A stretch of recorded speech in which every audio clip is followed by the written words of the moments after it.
Olá, boa tarde. Hoje é dia 8 de agosto de 2020, começando mais uma psicanálise live. O tema de hoje é o pai, aí inspirados pelo Dia dos Pais, que será amanhã, e o convidado é o psicanalista Ivan Capelato. Sejam todos bem-vindos. Maristela, Tiago, Edu, fizemos um teste agora há pouco.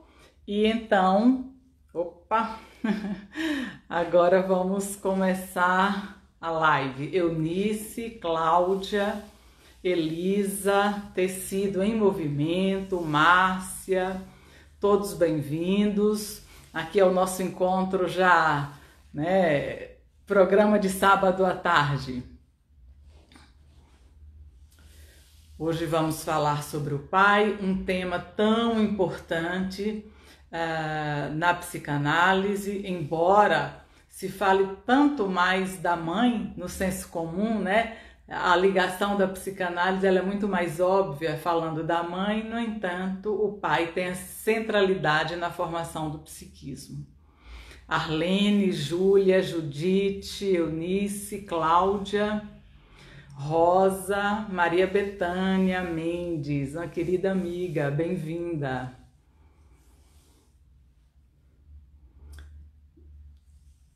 De onde vocês falam, pessoal? Onde vocês estão? Heloísa, Luma, Chiarella. Ah, o convidado chegou, vamos lá.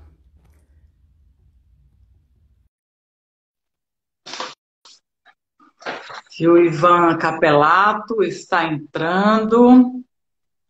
Olá, Ivan. Agora Olá, boa tarde. Ana. Boa tarde de verdade. Olha aqui, olha, tem o pessoal de Jaú, de Campinas, aí da sua cidade, né? Nos acompanhando. Você me escuta bem? Escuto, escuto. Você me escuta bem? A iluminação?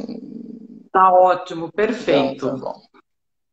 Ivan, eu gostaria de mais uma vez agradecer imensamente a sua disponibilidade. Você tinha um outro compromisso, então teve todo aí um trabalho, né, de remanejar e que só foi possível porque você acolheu esse pedido aí com tanto carinho. Eu sou muito grata a isso. Obrigado. Obrigado mesmo. Eu vou apresentá-lo formalmente, né? Embora você seja muito conhecido, um nome muito importante na psicanálise. Bom, o Ivan Capelato é psicoterapeuta de crianças, adolescentes e famílias. É mestre em psicologia clínica pela PUC de Campinas e a sua formação em psicanálise pela Clínica Santa Fé e Comunidade Terapêutica Infância, é isso? Francisco de Loreto. Ah, Tom de Loreto, que bacana. Em 74. Muito legal. 74 Bom, em diante. certo. Você também é supervisor e professor em Londrina, no GEIC, depois você me corrige a pronúncia se estiver errado. É professor convidado do curso de terapia breve familiar na Erickson Foundation, em Phoenix, no Arizona, e também em Nova York, em ambas as cidades nos Estados Unidos. É colaborador da Unesco com um projeto de vida e também um consultor do Estado de São Paulo, jornal Estado de São Paulo. É professor convidado do curso de Medicina da Família e da Comunidade na Faculdade de Medicina da Unicamp e professor convidado também nos cursos de Medicina da PUC do Paraná. O seu currículo breve é extenso, porque de fato a experiência é vastíssima, né? Então, eu vou publicar alguns livros na página entre hoje e amanhã, mas gostaria de ressaltar que você é autor e também coautor de vários livros, tem artigos publicados, inclusive um livro foi lançado pela Unicef, né? Um livro que Isso. fala sobre as crianças, prepare as crianças para o mundo. Bom, é um prazer imenso tê-la aqui e para falar Bom, de um ponto central na psicanálise, né? Que é o pai.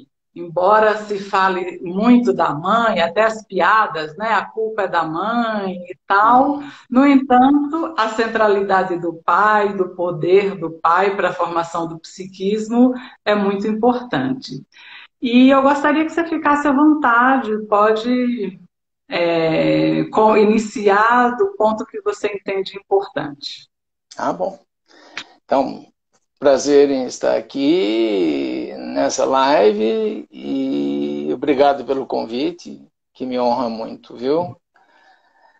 Bom, Ana, a questão de falar de pai e psicanálise, a gente deveria ficar Uhum. talvez uns 6 anos fazendo live o dia todo, porque se explora isso desde há muito tempo, né? O próprio Freud nos mostra aí essa questão. Então, eu vou falar. Eu vou fazer a minha fala em mosaicos. Eu vou Sim. resgatar a questão do pai, a figura paterna, o papel paterno, a função paterna. Então, eu vou desfilar um pouquinho o meu discurso nesses vários contextos que envolveram aí a questão do pai. Então, eu Sim. vou pegar um pouquinho da história, né? Então, a figura paterna, ela se torna extremamente presente nos países ocidentais após a Segunda Guerra Mundial, quando os homens se tornam pais nos anos seguintes ao final do conflito, assustados ainda com a orfandade desencadeada pelos horrores da guerra, a morte de muitos pais. Então, a sua presença desses pais dos anos 50, dos anos 60, a presença desses pais na vida de seus filhos foi intensa. Não só pela própria presença física, muitos trabalhavam em casa, muitos tinham ofícios e levavam seus filhos para esses ofícios, mas pelo trabalho em conjunto, né? Brinquedos, brincadeiras, muitos pais fabricaram e montaram brinquedos que nós temos hoje, se tornaram os fazedores de pipas, né? Que até hoje, antigamente quem fazia pipa era o pai, com o bambu e o papel, e depois os aeromodelos, artes manuais, e alguns pais se tornaram leitores de final de dia. Nessa época onde nós começamos a perceber a ausência Uhum. do pai, a ausência da figura paterna, alguns homens começaram a criar substitutos para essas crianças órfãs, principalmente para os meninos órfãos, né? O menino é o que mais se prejudicou pela ausência da figura masculina. Então, foi a época também onde alguns homens criaram os heróis, né? O Superman, o Batman, e, enfim, uma infinidade de heróis, transformaram isso em gibis, em histórias em quadrinhos, e o objetivo disso era trazer para os meninos essa figura faltante, esse herói, também órfão, né? O Superman é órfão, o Batman é órfão, enfim, muitos deles são órfãos, e trazer para os meninos esta superação. Na verdade, o super-herói trouxe, na época pós-guerra, o sentido de resiliência, né? De se tornar poderoso, né? Ele se torna um falo. Depois eu explico um pouco melhor isso aí. Então, esses E, são essa é a história, aonde provavelmente a época onde o pai ficou mais presente na vida dos filhos foi nesse susto da Segunda Grande Guerra. Antes disso, antes da Idade Média, no mundo ocidental, O pai sonhava com atos de amor e heroísmo, ideias cavaleirescas na guerra, na política, e pensava em projetar tais pensamentos em seus filhos, homens principalmente, né? Ser um soldado, ser um cavalheiro, ser um político. E as filhas mulheres deveriam compartilhar como companheiras belas, fiéis, da presença desses seres, homens, dotados de uma magia incomparável. Então a Idade Média trouxe esse pai que, de alguma forma, definia o destino dos filhos e das filhas. Mas, mesmo na Idade Média, para que esse desejo desse pai se realizasse, eles doavam tempo, presença, paciência junto a seus filhos, ensinavam, conversavam, cuidavam e se alinhavam ao papel materno, à figura materna, em alguns tipos de cuidados e, enfim, vivências aí com os filhos. No Ocidente, no mundo pós-guerra, nasce a sociedade moderna, a era industrial, as casas começam a ter geladeira, TV, salas, mais que um banheiro, quartos. Mas o pai, ele já está mudado, né? Ele sai para o trabalho, enquanto a mãe cuida do dia a dia. A mulher fica em casa cuidando do dia a dia. As propagandas de geladeira dos anos 50, 60 mostravam muito isso, né? Essa mulher feliz, com um vestidão em casa, os filhos todos engravatadinhos, as menininhas com vestidinhos aí bonitinhas, e o pai ausente, o pai trabalhando.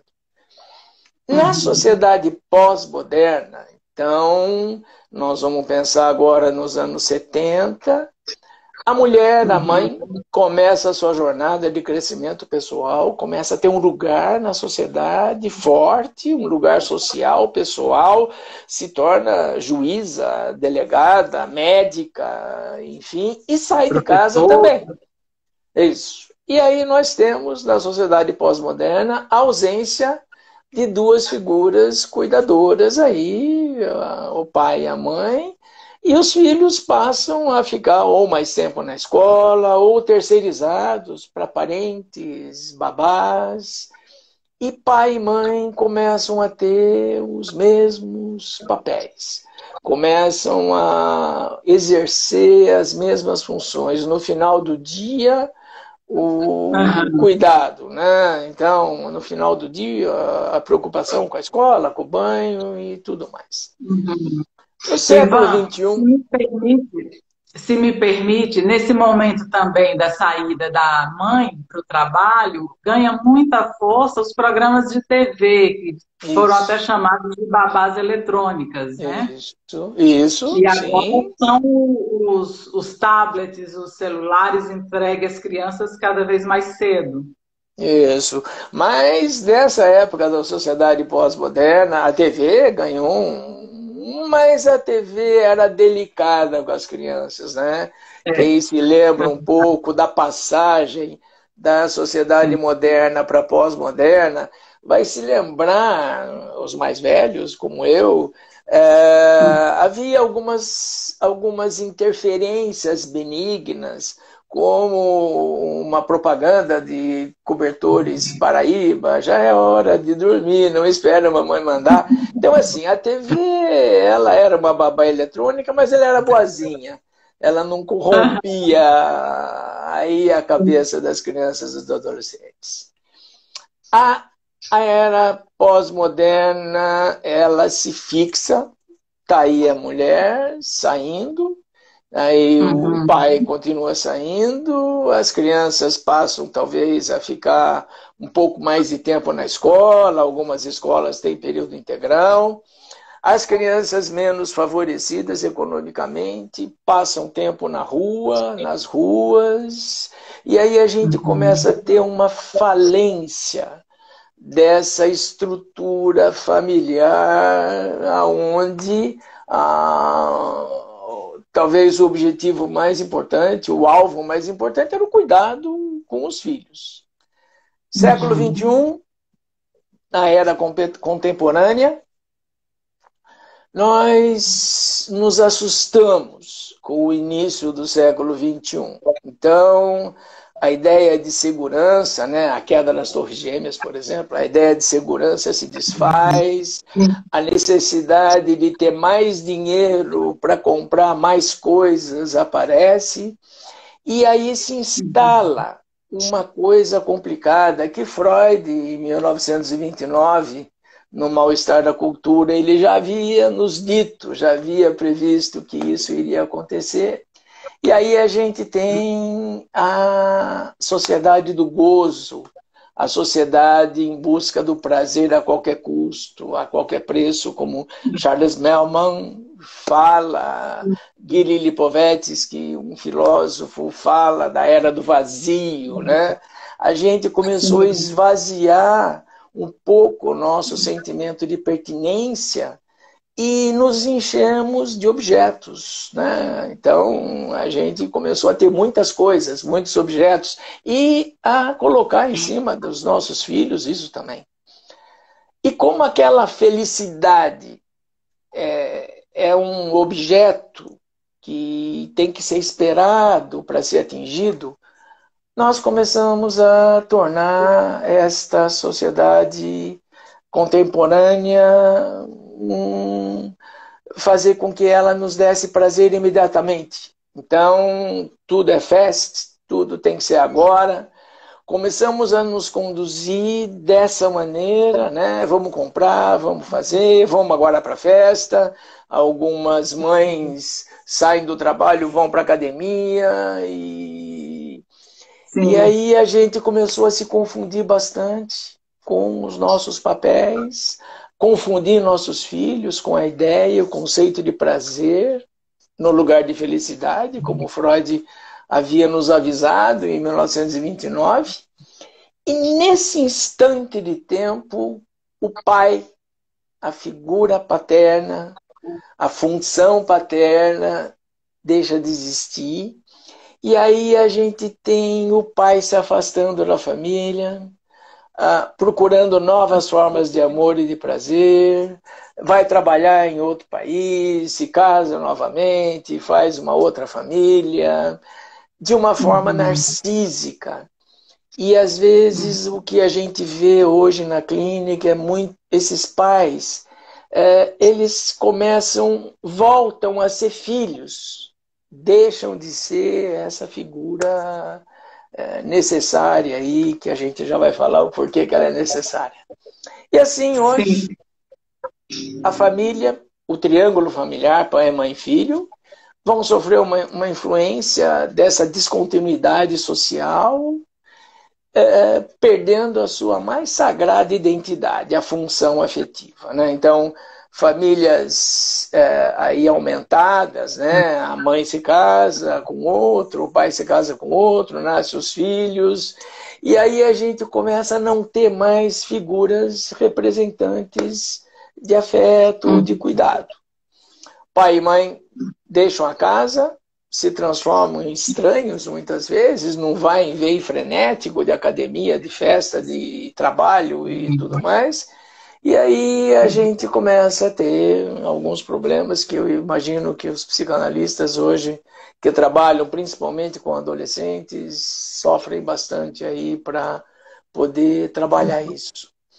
Separações físicas, separações psicológicas acontecem nessa dinâmica entorpecida, né, pelo sentido de estar juntos, ou mesmo no sentido de ter filhos. Hoje não se tem filhos mais pelo desejo, se tem filhos como se tem uma casa, como se tem um carro, o filho faz parte de um modo de vida, de um pacote aí, e isso fica extremamente complicado. Tá? Ivan, se me permite, eu queria acrescentar o que eu vejo muito em minha clínica também, são pais que abandonam, que cortam completamente o vínculo, Sim. que no momento que separa, somem. para ficar com Homem. uma outra família, ou enfim, por variados motivos. Então tem uma falta que se sobrepõe aí, né? O distanciamento físico e psíquico. Sim, sim, sim, sim. E somem com uma facilidade muito grande, como se nunca tivesse havido uma ligação afetiva, que é aonde eu vou introduzir nesse mosaico que eu estou fazendo aí a minha fala sobre a questão do pai, né? Então, não há mais uma clareza para o mundo, para essa sociedade hoje do século XXI, essa sociedade contemporânea, quanto às necessidades reais das crianças, dos adolescentes. E nem há onde buscar, no âmbito do mundo, essas necessidades reais. Esta família grande, avó, avô, tios, né? Às vezes eles estão separados, o tio mora em Minas e a avó mora no sul, raramente se vêem. Então, se nós perdemos a ideia, pensando em Winnicott, por exemplo, a ideia do que realmente uma criança, um filho, precisa, né? Então, hoje o pai, eu vou falar do pai agora, hoje o pai é uma figura controversa. Às vezes confundindo-se como um irmão, como se fosse um irmão, um amigo, ou às vezes como o belo estranho, que aparece em casa, mas tem uma vida própria, sem contato com os filhos, ou quando desaparece, como você, Ana, colocou muito bem aí. E esta coisa da figura paterna, ela tem um significado aí importante que a gente tem que perceber, que é assim, existe uma linha áspera, uma linha grossa de separação funcional, de uma separação dinâmica do que significa papel de pai. Então, em alemão, der Vater, o pai ou papá, o pai afetivo, né? Em português, o pai tem lá o paizinho, em inglês, the father e the daddy. Então, o papel de pai, ele tem um significado que às vezes se enrosca na economia, se enrosca aí na questão do dinheiro, do provedor, e a função paterna, que é onde eu queria colocar a minha fala para depois eu ouvir aí as perguntas e as críticas aí de todo mundo. A função paterna, então, em todos os tempos, em todos os mitos, em todas as histórias, em todas as épocas, a função paterna é aquela intervenção surpreendente que será incorporada por alguém que haja e se comporte como pai. O pai metafórico, prescrito pelo pensamento psicanalítico. E aqui não importa o gênero. Então, hoje, casais homossexuais, homoafetivos, eles têm que perceber que um deles vai ter que ter a função paterna, né? Que eu vou explicar já o que é essa função paterna. Então, o que é a função paterna? Eu vou colocar sobre a ótica aí, psicanalítica francesa, e vou dizer um pouquinho algumas descobertas aí importantes, né?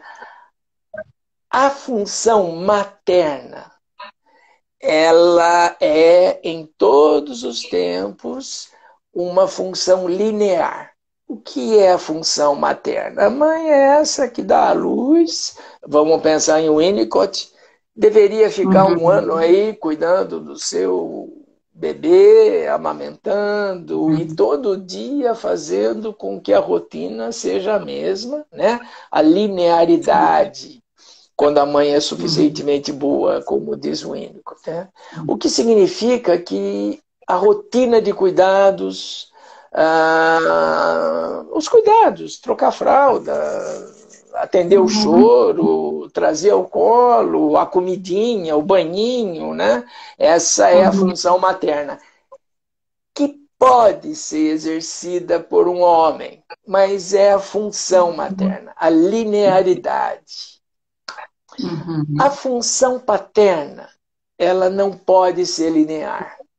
A função paterna é a função da surpreendência. E aí nós vamos pensar, então, nos mitos, vamos pensar um pouquinho no credo judaico-cristão, o credo católico, por exemplo, onde nós temos a linearidade da mãe de Jesus, né, as Marias, para quem a gente reza muito, muito, muito, para elas, que elas intervenham junto ao Pai, para que Ele faça o milagre.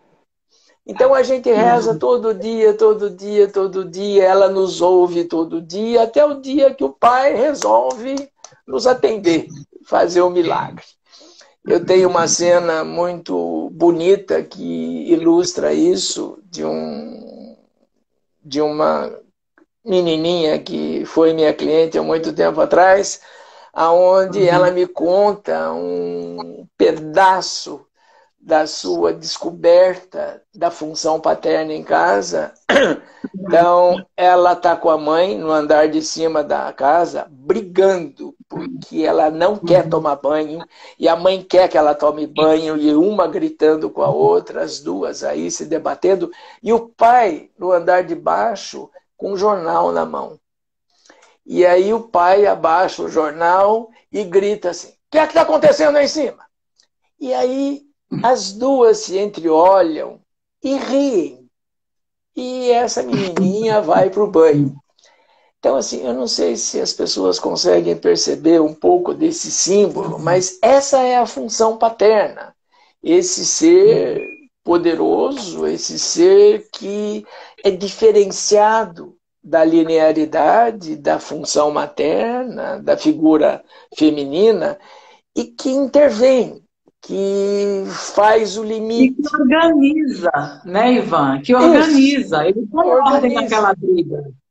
Isso, e organiza.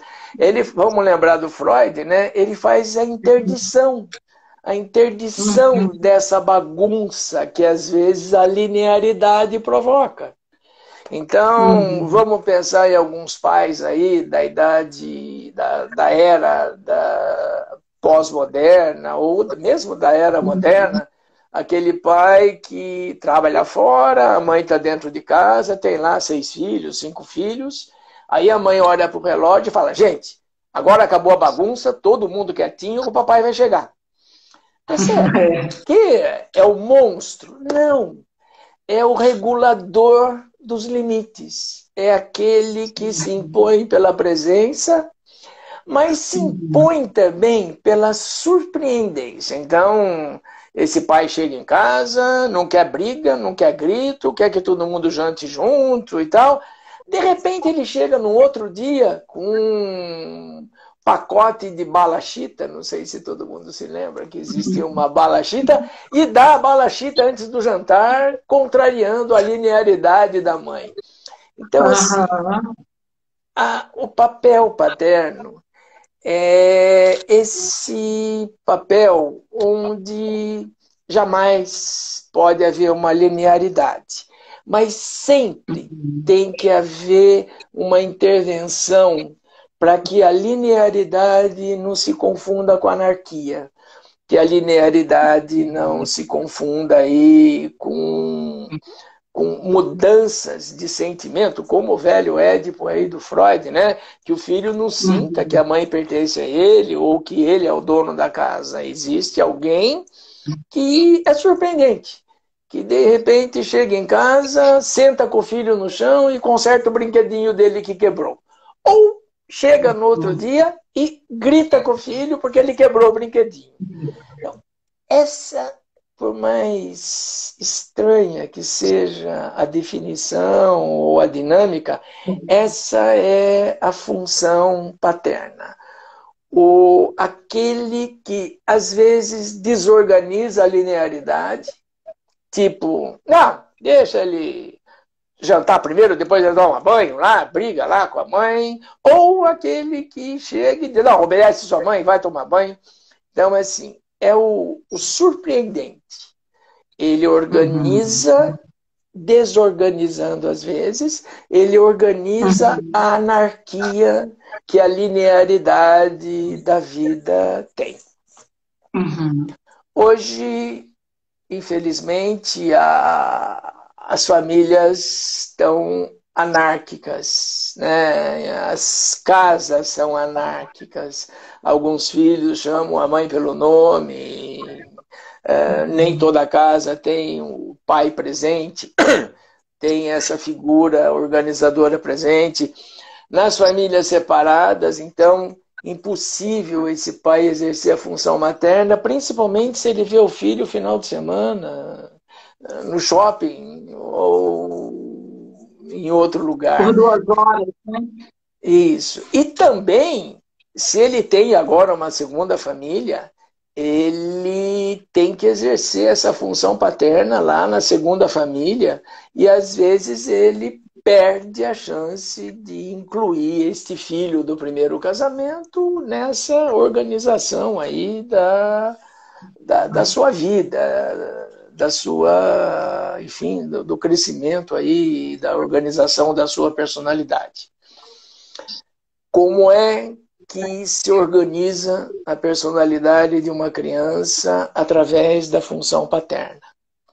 Então, o que a gente sabe, o que a clínica nos tem trazido, o que os escritos psicanalíticos nos têm trazido é esta presença, esta sensação, este sentimento de que alguém,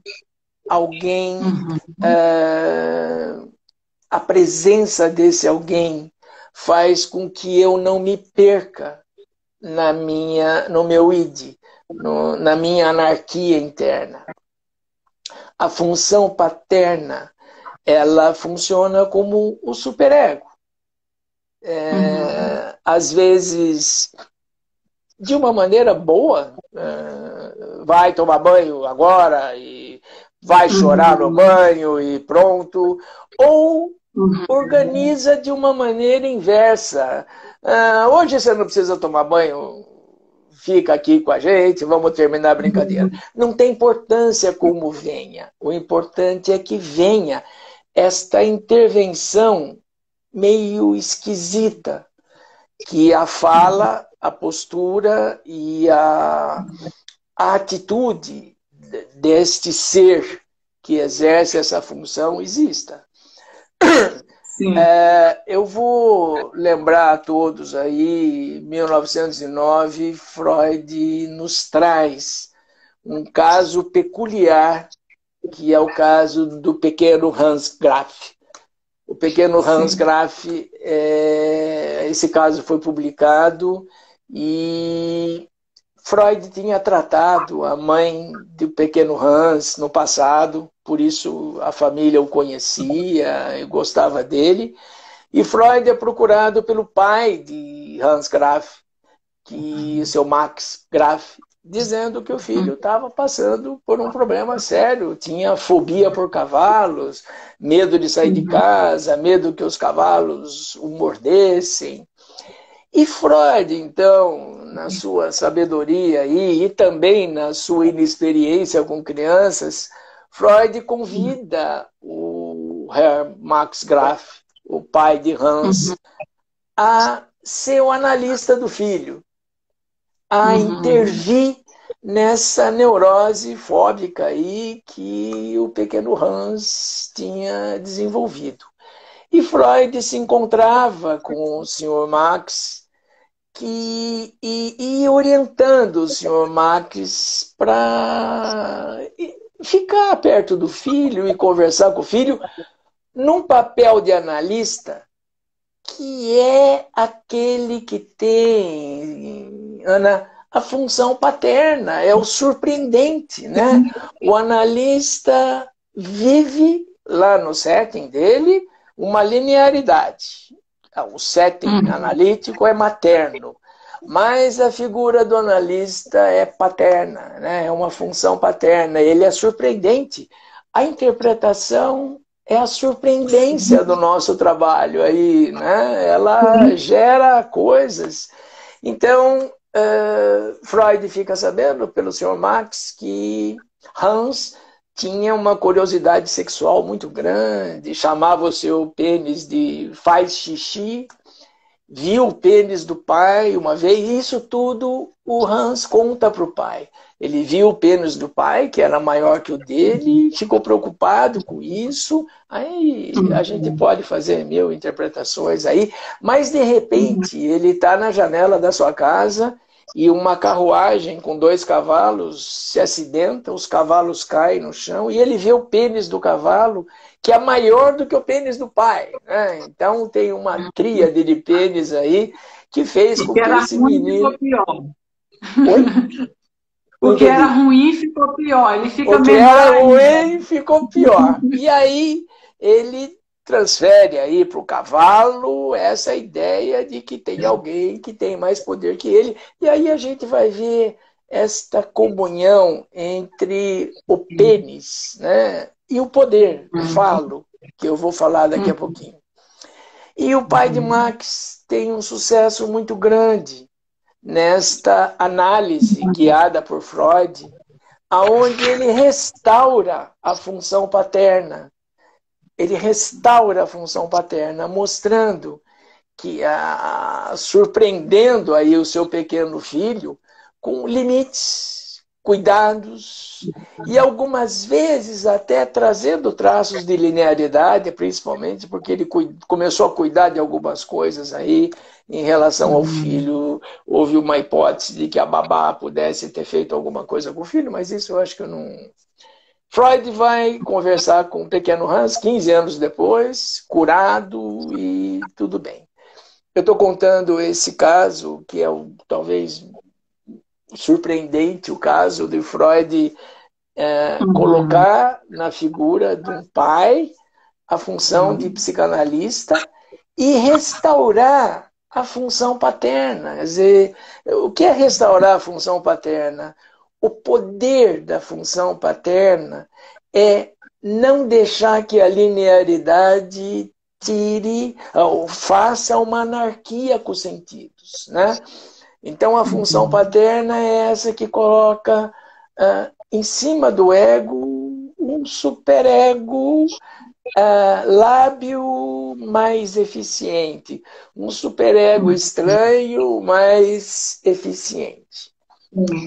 Eu tenho aí lido muito sobre o que nossos colegas fazem, tem o meu pessoal do Rio lá que sempre está escrevendo sobre isso, e aí a gente conclui que o pênis significou por um bom tempo, dentro do pensamento psicanalítico e algumas correntes de psicanálise, aquilo que gerava a inveja feminina, né? A inveja do pênis, e aquilo onde o Édipo se edificava.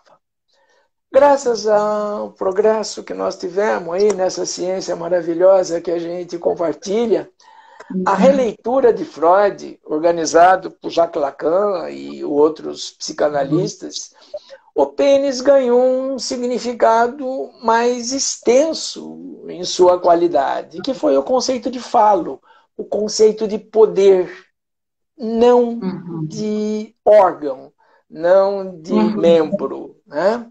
E assim a psicanálise se livra dos seus mais ferrenhos críticos da época lá, que falavam desse sexualismo aí do Freud, e se reorganiza como uma ciência mais voltada às relações de significação.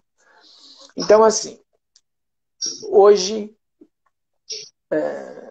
pais homens ou pais que têm aí um gênero diferente, né? Mulheres homoafetivas, ou mesmo homens homoafetivos, que resolvem ter filhos, resolvem adotar crianças, ou as famílias que ainda têm pai e mãe. Sim.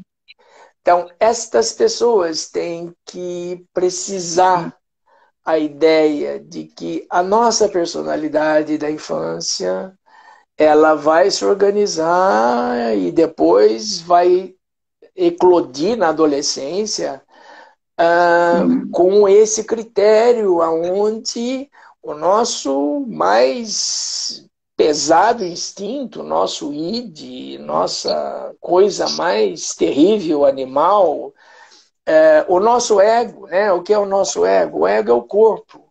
O ego é como nós nos debatemos no dia a dia aí com as nossas coisas, com as nossas obrigações, com a escola, com o namoro, enfim, com a nossa sexualidade. E o superego, que é aquilo que nos impede de anarquizar a nossa vida egóica pela invasão do id, pela invasão dos nossos desejos mais complicados.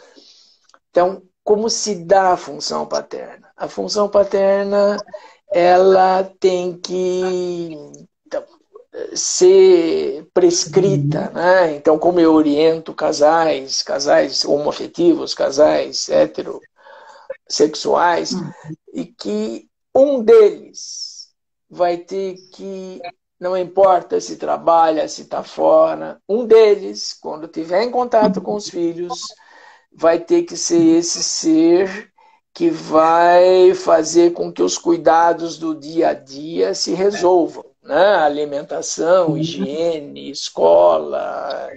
E o outro é esse que fica à disposição dessa função materna e dos filhos para intervir no momento em que este cuidado estiver sendo anarquizado. Então, limites, né? Às vezes, a pessoa que está exercendo a função materna, ela tem muita dificuldade de colocar limite, né? O que é um limite? O limite é fazer cumprir aquilo que o cuidado exige. Então, está na hora de tomar banho, vamos tomar banho. E nem toda criança, principalmente as mais normais, as mais saudáveis, querem tomar banho na hora que alguém diz, porque elas têm esse ego iniciando, elas têm e fazem birra. Toda criança normal precisa fazer birra, precisa contrariar aí o desejo do cuidador. E este que exerce a função paterna é o que intervém nesta coisa, como o exemplo que eu dei daquela minha clientezinha, onde o pai grita lá de baixo, o que ele está vendo aí? Ele nem foi lá em cima, ele nem entrou. Mas o fato dele existir organiza esta linearidade entre a mãe, a função materna e os seus filhos. A função paterna, à medida que ela vai desaparecendo, né, muitos pais começaram a ficar tão lineares quanto as mães ou pararam de participar desses cuidados, se isentam disso, né? E aí há um prejuízo muito grande. Hoje nós temos adolescentes com sinais psicóticos, adolescentes com um ego frágil, um ego tão frágil que os convida ao suicídio, né? Não sei se vocês sabem, mas o Brasil hoje tem o maior índice de suicídios de jovens do mundo. Nós tínhamos até março uma média de 45 suicídios por dia de jovens. Por quê? Porque eles não têm resistência à frustração, eles não têm esta coisa superegóica que faz com que eles suportem Suportem a frustração da namorada não querer mais ficar com eles, suportem a frustração de que a escola não é tão grata como eles acham, suportem a frustração de que a vida é pesada, a vida é exigente. Então, a falência da função paterna nos trouxe prejuízos muito grandes. E eu me dedico, desde os anos 80, a pesquisar e organizar e trabalhar junto ao TST, ao TRT, a questão do trabalho infantil. Essas crianças que estão na rua, sem escola, ou que estão em canaviais, em fazendas, e existe, Ana, uma coisa impressionante que é assim. Eu vou falar um exemplozinho rápido. A gente encontrou meninos de 13, 14, 12 anos numa fazenda, vivendo da pior maneira que você pode imaginar. Com a mesma roupa, sem banho, tomando um café da manhã ralo, leite, água e café e um pãozinho. Às vezes o almoço era uma marmitinha muito pequena. E subjugados por um sujeito, um capataz de uma fazenda lá, que de manhã chegava bravo e surpreendia a todos lá com um murro no portão onde eles dormiam, lá no dormitório. No outro dia chegava carinhoso, falava bom dia para todo mundo. Olha! A gente tirou essas crianças dessa fazenda. Tempos depois, a promotoria pública recebe uma denúncia de que há meninos em outra fazenda, em outra cidade, longe daquela que a gente tinha feito a nossa ação. Quando nós chegamos lá, eram os mesmos meninos.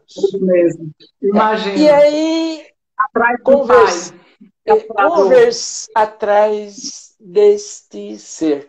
E aí você vai entender porque muitos procuram o traficante, que é horrível. O traficante, ele tem uma ética e moral rígida.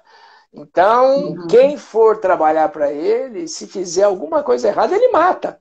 Né? É o exagero aí do superego maligno. Mas está cheio de crianças, adolescentes vivendo com ele, porque ele é surpreendente. Ele chega lá na biqueira e deixa o meu dinheiro aí que você... E no outro dia ele chega na biqueira, passa a mão na cabeça do menino, obrigado, você está aqui.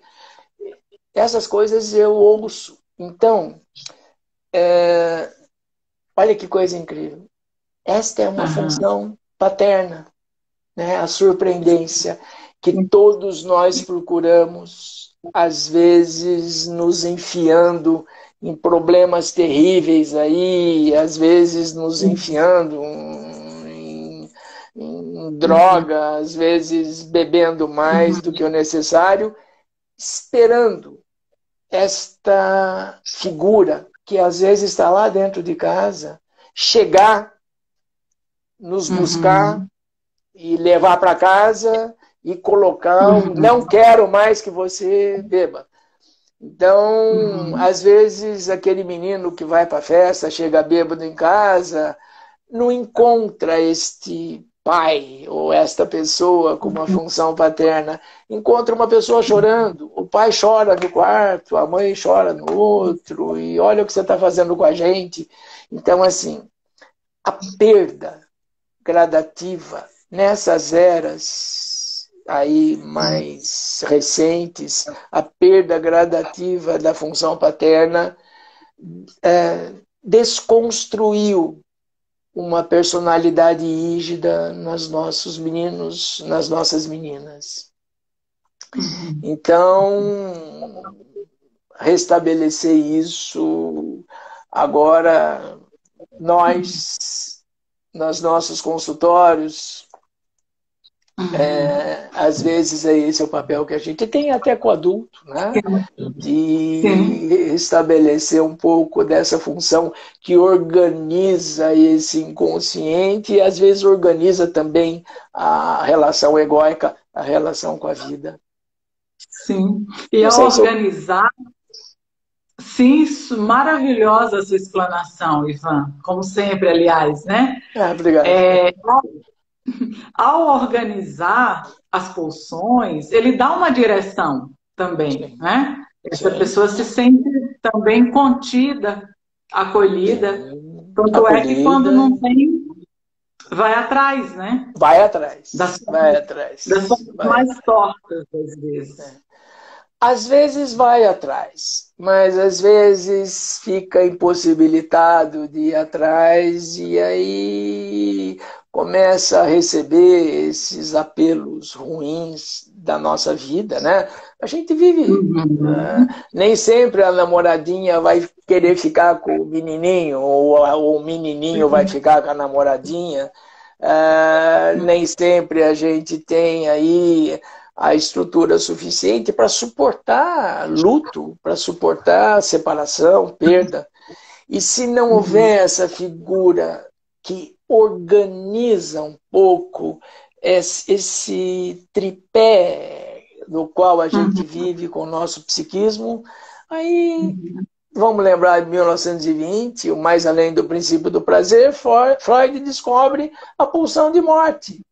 Quando Exatamente. a gente não consegue mais sentir que a gente pode ser dono do nosso prazer, começa a existir a pulsão de morte. E aí a gente se entrega a tudo, como às vezes alguns adolescentes dizem, hoje eu vou lá para aquele baile funk, eu vou para aquela festa, e aconteça o que acontecer, mesmo que seja meu último dia, eu preciso buscar esse prazer. Eu preciso buscar o prazer de pegar essa moto e andar 220 por hora. Às vezes o pai dele faz isso também, porque não teve pai. Então, assim, a função paterna é a função reguladora do nosso psiquismo. E eu estava aqui, a sua fala me remeteu a um outro conceito do Freud, né? O princípio do prazer e o princípio da Uhum. realidade. Eu acho que essa interdição paterna ou a presença do pai, ele propicia, né, que o princípio do prazer e da realidade possam andar de mãos dadas ali, né? Que é o que você Sim, traz com aguentar a frustração. isso. Então, e quem é que consegue aguentar a frustração, suportar a frustração? Este que não teve o seu psiquismo, a sua estrutura de personalidade anarquizada, né? A anarquia dos sentidos impede que alguém se frustre. Então, vamos ver um pouquinho o que está acontecendo hoje, nesse hoje nosso aí da pandemia, nesse hoje nosso político, nesse hoje nosso mundial. Nós voltamos a Freud tem um artigo muito importante aí que todo mundo tem que ler, reler, que é o Unheimlich. Unheimlich é o estranho. O que Estranho. nós voltamos a fazer hoje? Nós voltamos, depois de tantas décadas em paz, nós voltamos com a polarização, nós voltamos aí com o preconceito. Ontem eu vi, por acaso, aí um menino que foi fazer entrega de moto numa cidade aqui perto de Campinas, um menino de marronzinho, né? E um sujeito não permitiu que ele ficasse lá, inclusive mostrava, você é preto, eu sou branco, aqui é lugar de branco. Então, assim, nós começamos a perder de novo o nosso superego.